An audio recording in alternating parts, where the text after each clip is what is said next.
Black Travelers Network. I am so excited because I am joined by Latiera Streeter and L'Ornya Bowie. Did I get that right? Yeah. Besties with passports.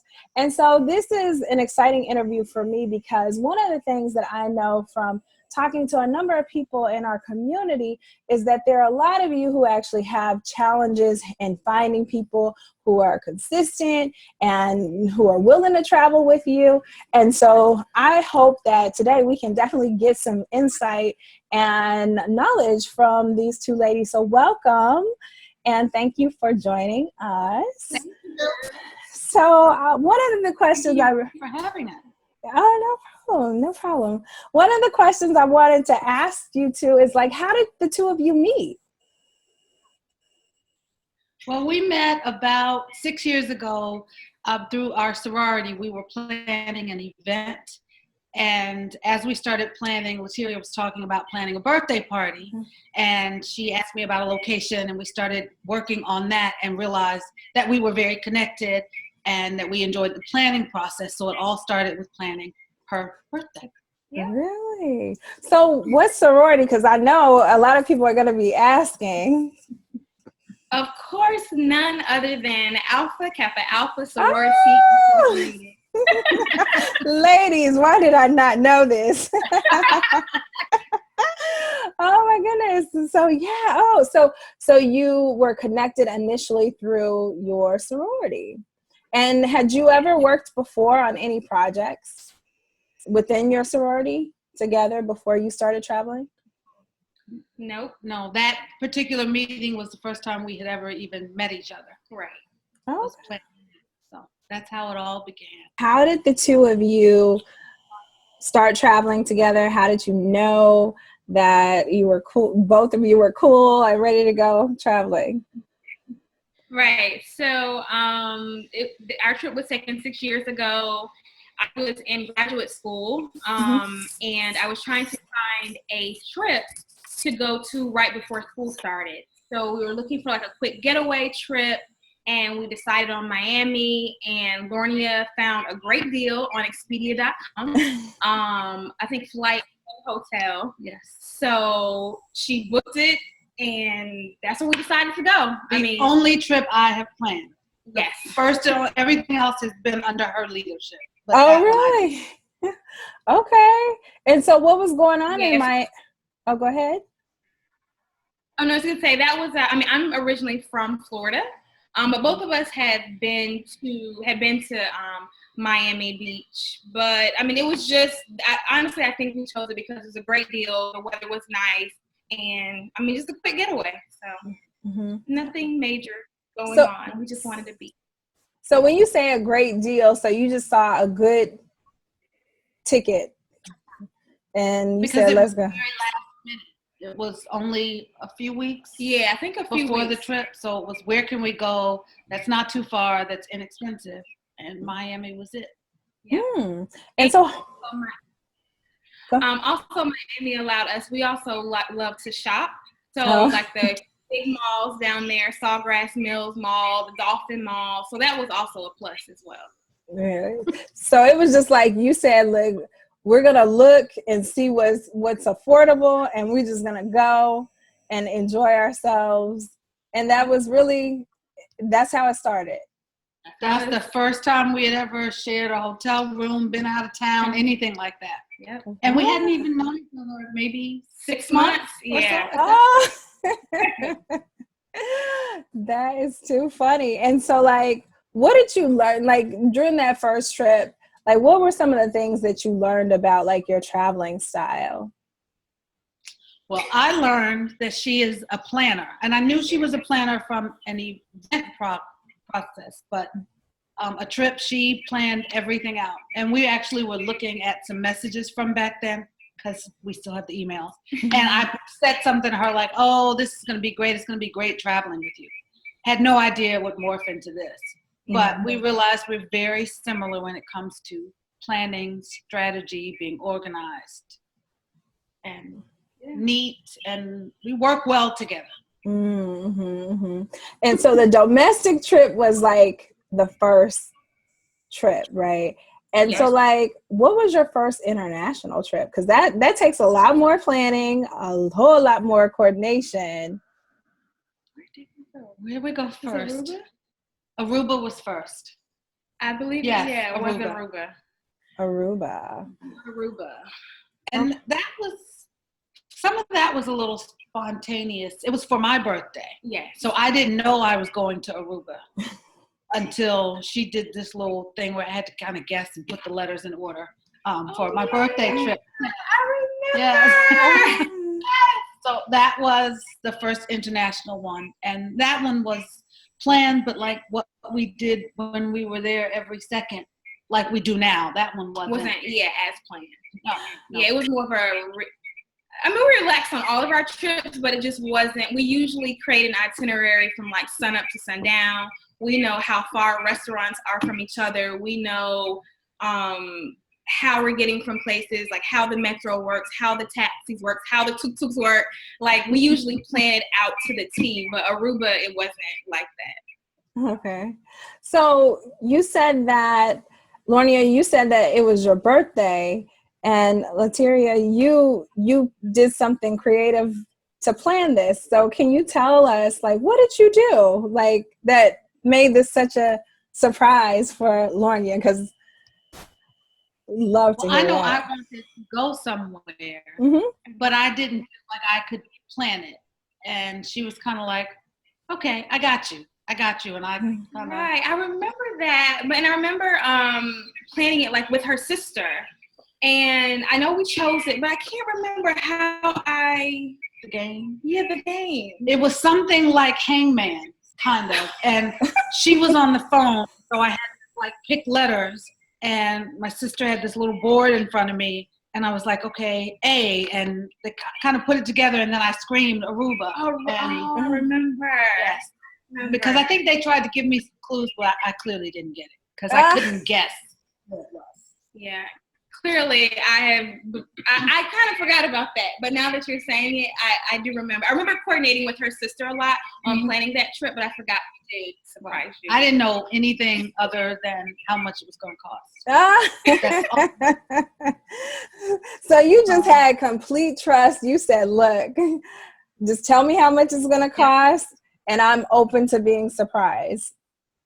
Oh, yes. I love that. And you know what? That actually works out very well for us, because even of the rest of the trips that we've planned, she's pretty much just like, tell me how much it costs, how much the excursions cost, and what crazy thing we're going to. There's always at least one thing that I'm scared to death to do. Really? Built into, yes, absolutely. But honestly, it's not anything crazy. Like, I mean, things like hiking or riding horses. I'm just maybe a little more adventurous. But I have been able to get her out of her comfort zone on pretty much all the trips we've been on. I have done every trip. There's something, and I usually try to make her tell me beforehand. Okay, just tell me what I need to be prepared. Plus, you have to wear certain things and do certain things. I have to be ready. But every trip has not been one trip, except Miami and Aruba, where there wasn't something that I had to climb, jump off of, ride, something. So how are you getting L'Ornya to do these things that's outside of her comfort zone? That takes the creativity and an art to it. I'm very creative, and I think how I do it is I do a lot of research. So I have to look at a lot of reviews before I even present it to her. And so when I present it, I kind of, just kind of like slide it in. Like I'll send her maybe like a draft itinerary, and then I'll talk about it. Like I'll be able to, just tell her like what it is, what it isn't, what she has to do, what she doesn't have to do. Send a text with a picture of like a waterfall or something. I'll be like, oh, isn't that what is this? Or she'll say, have you ever heard of Dunn's River Falls? And I'll go, yeah. Well, and you like to shop, so if you get these shoes, so she has me climbing rocks but she's very persistent and she's a good marketer. Like, because if you do this, you'll conquer a fear. I don't even think of them as fears, but you'll be able to do this, and you'll say you did this, and we'll have these beautiful pictures. Because it's all about the picture in the end. That's all right. about the picture that you post. Can you speak to like how does that enhance a travel experience if you're able to like put in something that maybe you've never tried or maybe there's a little bit of fear behind? Like how does that enhance the overall experience that you've been able to witness? I think it just makes the trip that much more exciting, because it's exciting enough to go to a place you've never been, but to know that you're going to go to this place and actually ride an elephant or, hold a baby leopard, things like that.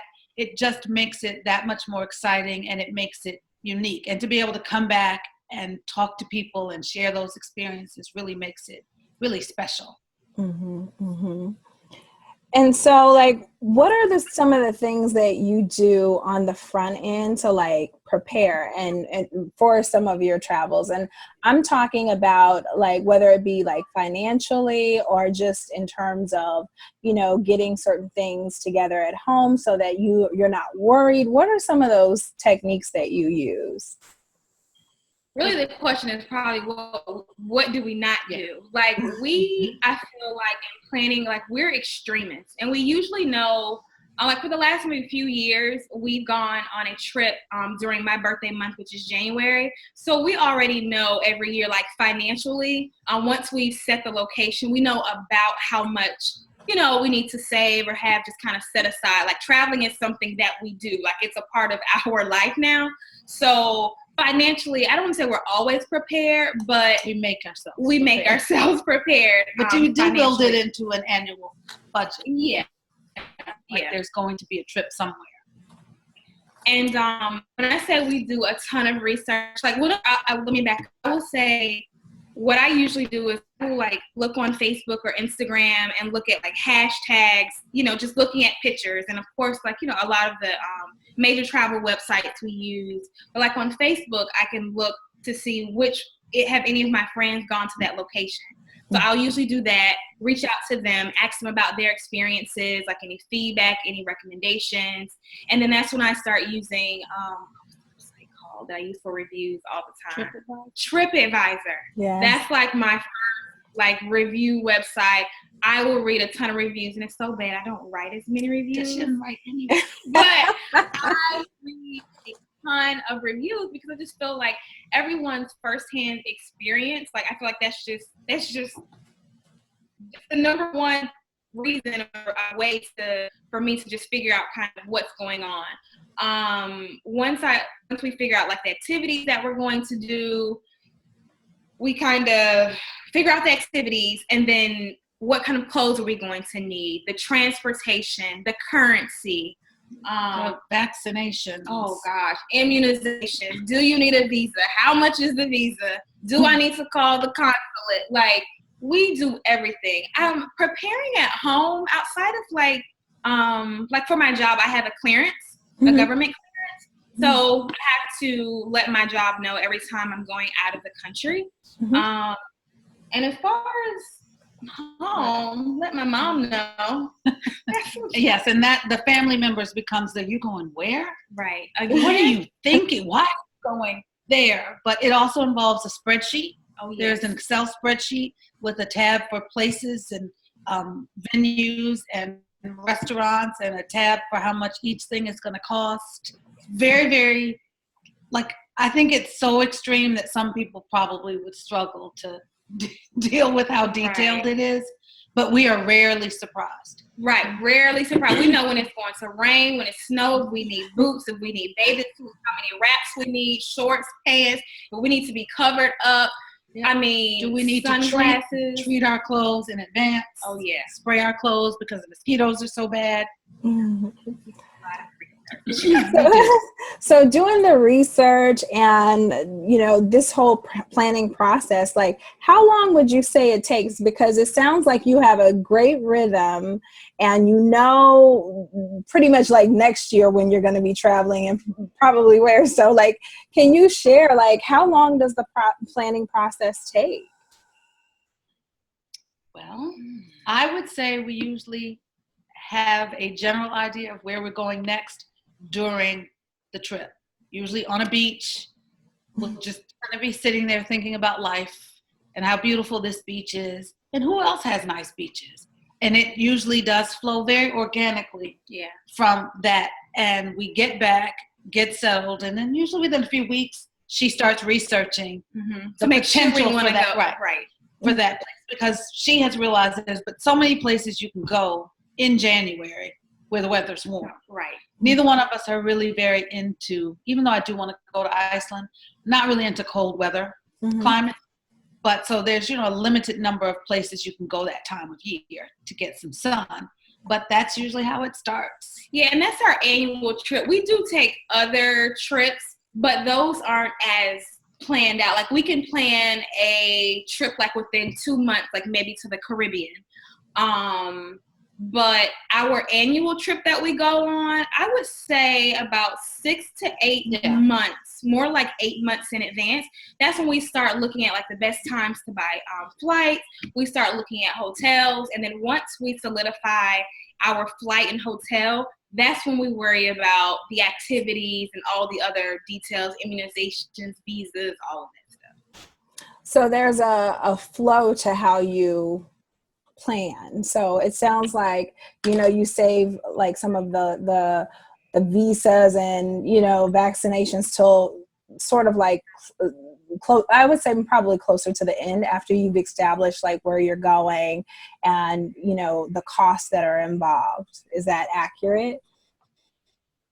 It's almost like we solidify the place and get the plane tickets and the hotel and use it almost as the center of your map.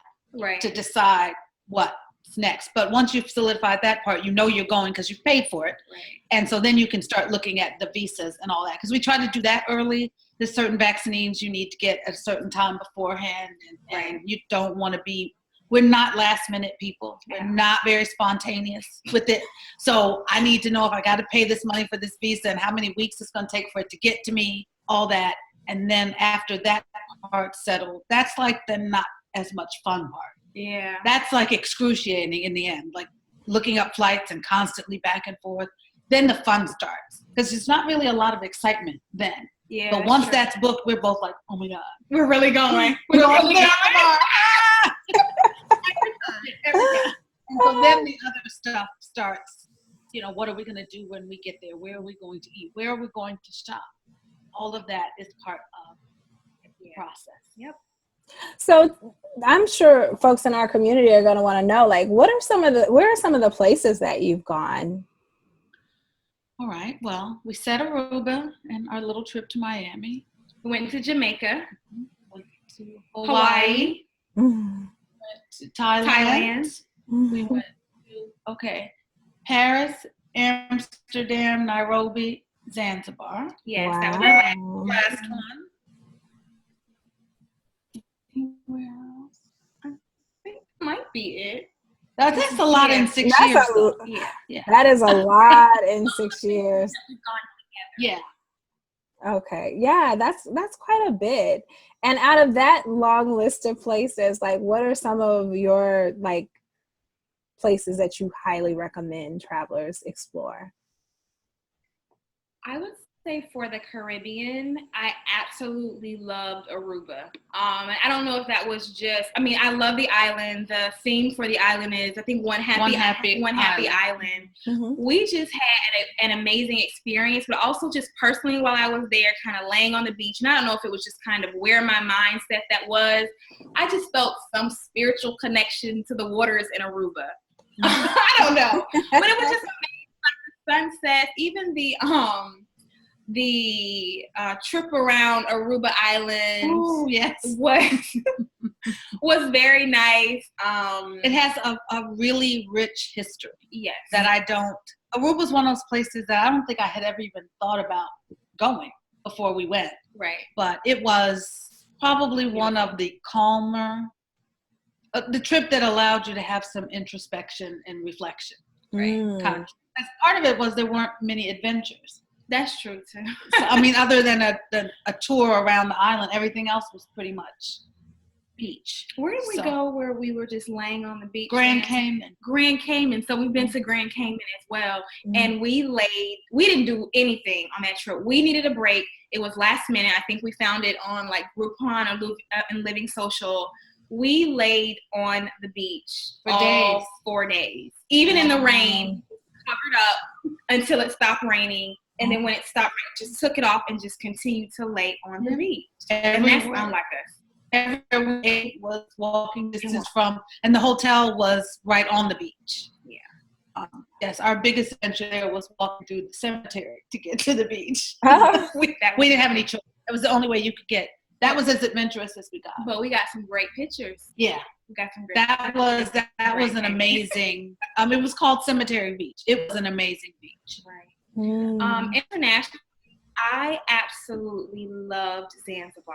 I mean, Zanzibar was amazing. And of course it was our last trip, but history, the culture, just walking through the streets downtown. My favorite color is coral, and all the rocks, the buildings are made from like a coral stone in Zanzibar, so I'm sure that was a plus.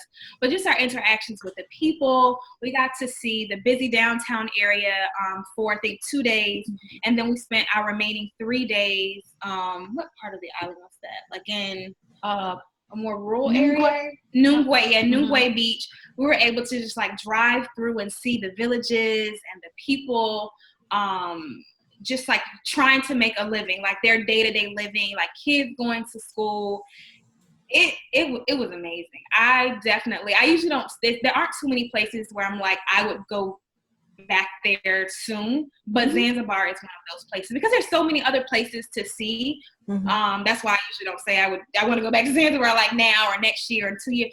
But Zanzibar, if I had an opportunity to go tomorrow, I would be there. Wow. I didn't know that. Wow. What about you, L'Ornya? I've loved every trip. I think Thailand was the one that took me most out of my comfort zone, which was a good thing. I had never been on a plane that long. How long is the flight? Well, 14 hours from here to Tokyo, and then like 7 hours to Thailand. It was like a day. And we had a layover. We had a 7-hour delay. Oh, wow. On the tarmac most of that time. So it basically took us a little over 24 hours to get there. But to walk the streets of Thailand, it really was a very different experience because it wasn't all beach. We really did see the city while we were there, and the people, and we went into a market and purchased food, took a cooking class, made pad thai. It's the only time. We were going to make it, we got that, never made it. But it really was amazing. I did not enjoy the elephant riding experience at all, but still got to do it.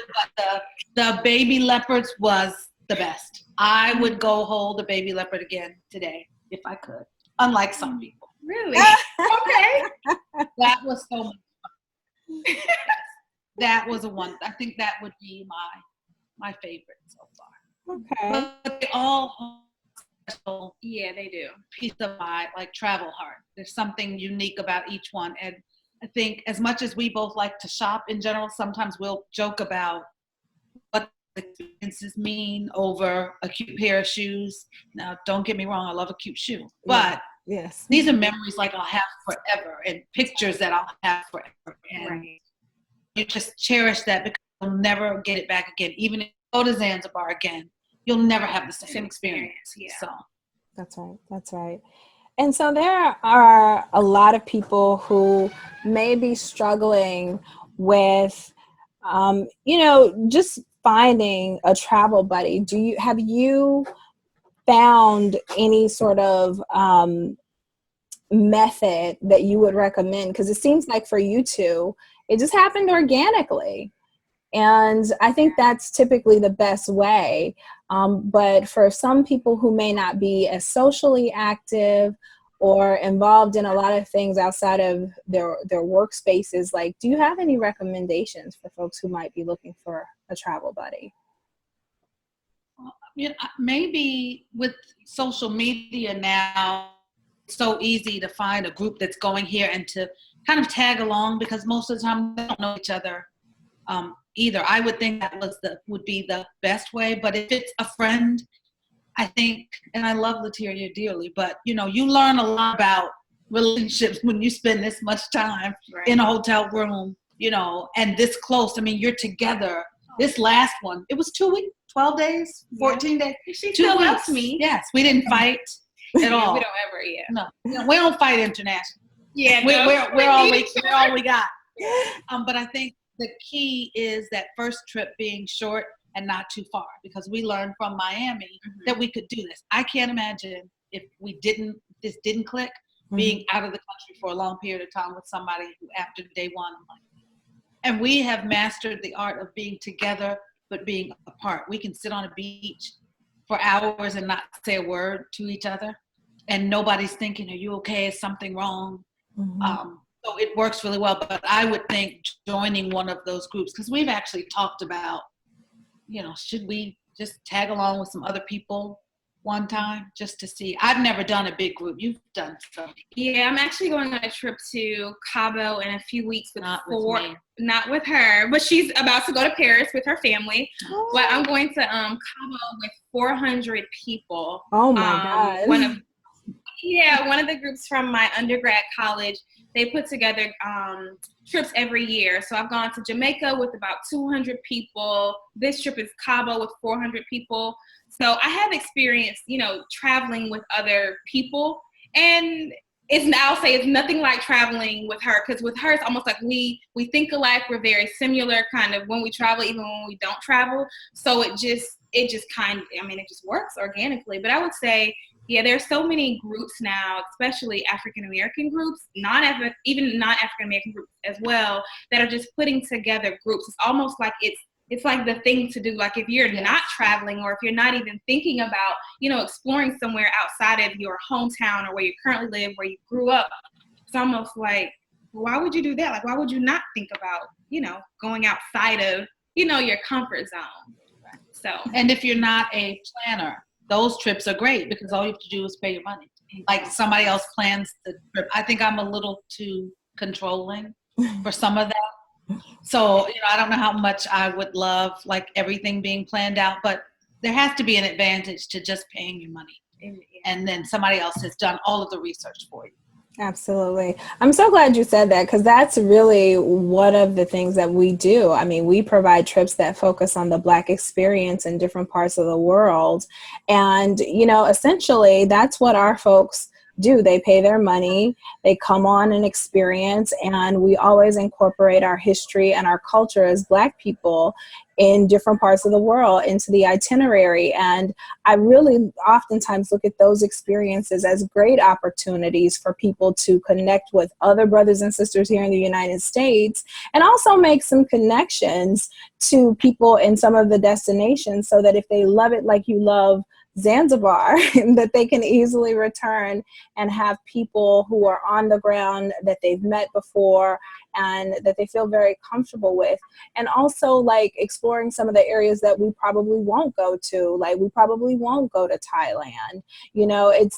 They have someone that they can pick up the phone and call and say, hey, it'd be great if we could go to Thailand or something like that, but they've already traveled together. And so I love that you said that, because I really feel like we have a lot of people who are involved like in different groups and in different communities, and some people who just really kind of stick to themselves. And I think, traveling is one of those things that it's great to explore on your own, but to a point, like I think it's really good to be able to explore with other people as a way of, just remaining connected and kind of networking, as you go along, and establishing stronger relationships with other brothers and sisters who you may not necessarily meet in your everyday life. So I really love that.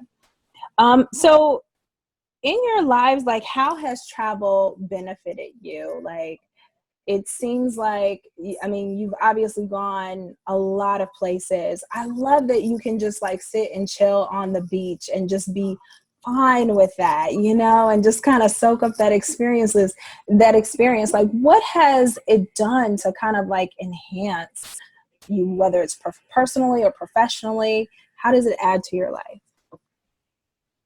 So I'll start. So two things. So personally, just the conversations that we have, like our followers, like on our personal pages, our followers, our friends, our sorority sisters, our families, our alumni networks, when they see our pictures, like a lot of them, as we've learned, we didn't even know, they're like living vicariously through us. Like if they can't travel right now, or, oh, I wish I would have gone there. So we receive a lot of like messages from people just asking us about our experiences, or if they're trying to plan a trip, do we have any recommendations? And we're like, oh my gosh, you reached out to us. Like, we're It's an honor. Yeah, like an honor. So just being able to make those connections with people, and some people that I haven't spoken to in years, like from, you know, undergrad or back at home at church, some people in Florida or wherever, just for me to know that, oh, you've seen my post, like you're paying attention to what I'm posting, and you know, you trust me. You can't get just travel advice from anyone, but you trust me to give you, you know, advice on some of the places that I've been. Another way that it's affected me is when I went to graduate school, I decided to have an MBA with a concentration in international business.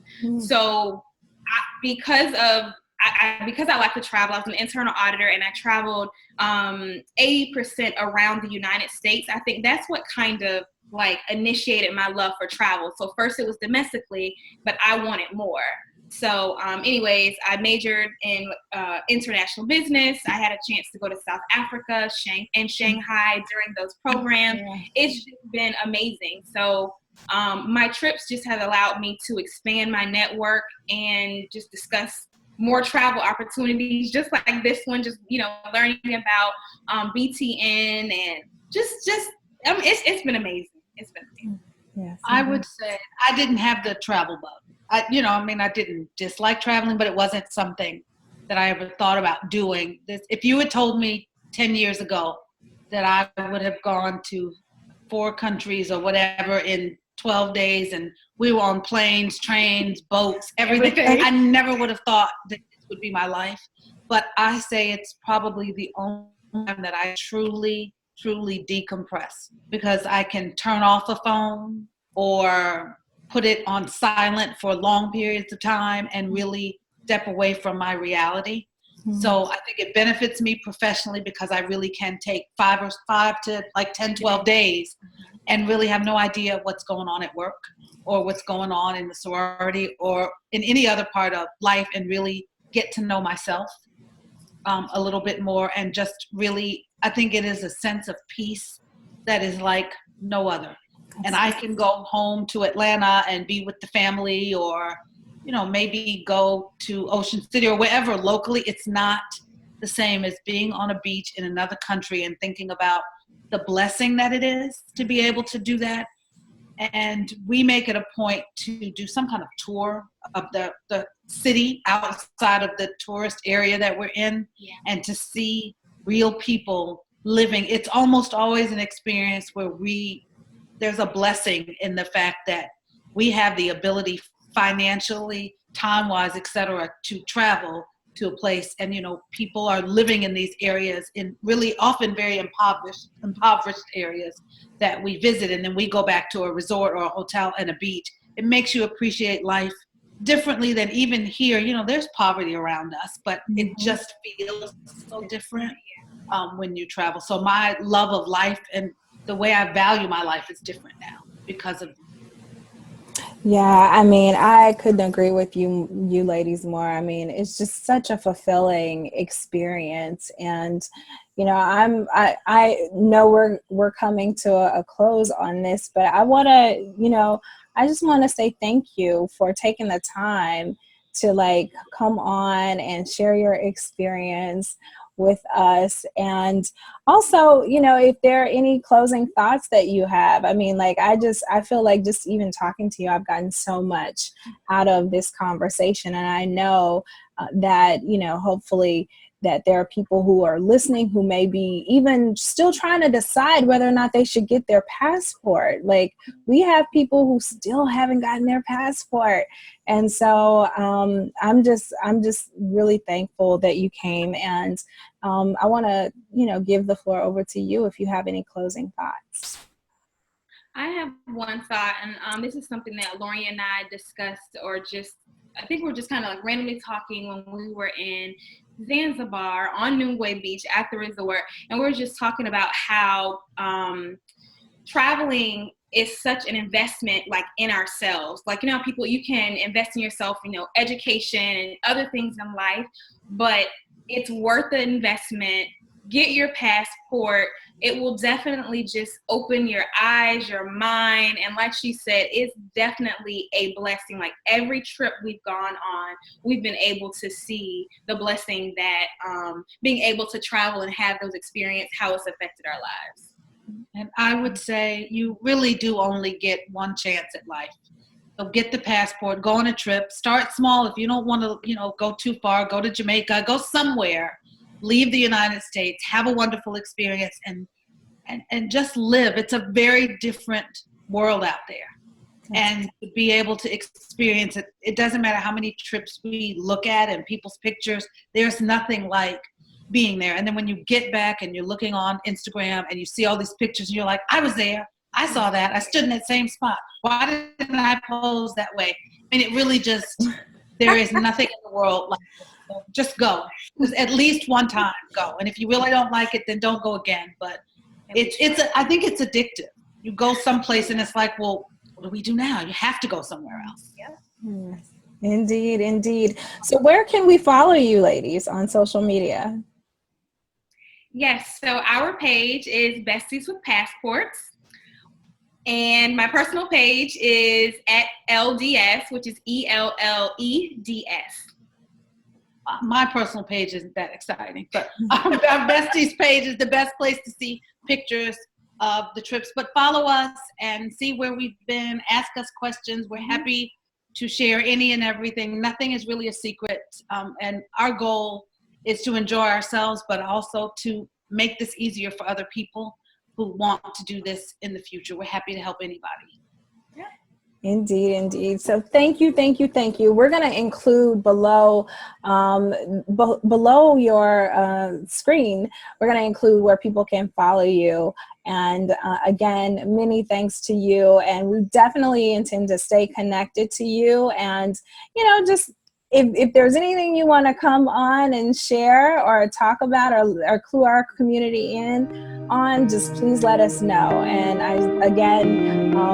you guys definitely make sure you follow these ladies on social media, on Instagram. We have trips coming up, so give us a shout if you are interested in our upcoming trip to South Africa or next year's trip to Brazil for Carnival.